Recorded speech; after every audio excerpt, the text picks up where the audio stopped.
ইনকিলাব মঞ্চের মুখপাত্র ও আসন্ন জাতীয় সংসদ নির্বাচনে ঢাকা ৮ আসন থেকে সম্ভাব্য স্বতন্ত্র প্রার্থী শরীফ ওসমান হাদির ওপর হামলাকারীদের ধরিয়ে দিতে পারলে ৫০ লাখ টাকা পুরস্কারের ঘোষণা দিয়েছে সরকার।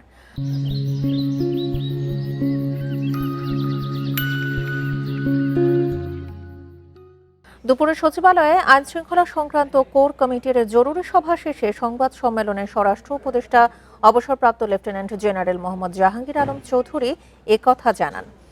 তিনি আরও বলেন, এই হামলাকে নির্বাচন বানচালের অপচেষ্টা বলে মনে করে সরকার।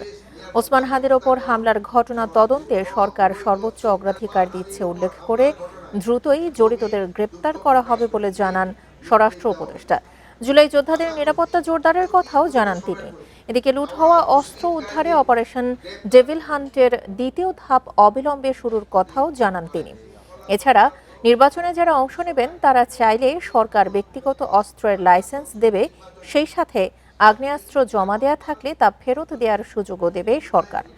বিএনপির সিনিয়র ভাইস চেয়ারম্যান তারেক রহমানের দেশে ফেরা ও তার নিরাপত্তা নিয়ে করা এক প্রশ্নের জবাবে স্বরাষ্ট্র উপদেষ্টা জানান, তারেক রহমানের নিরাপত্তা নিয়ে শঙ্কা নেই।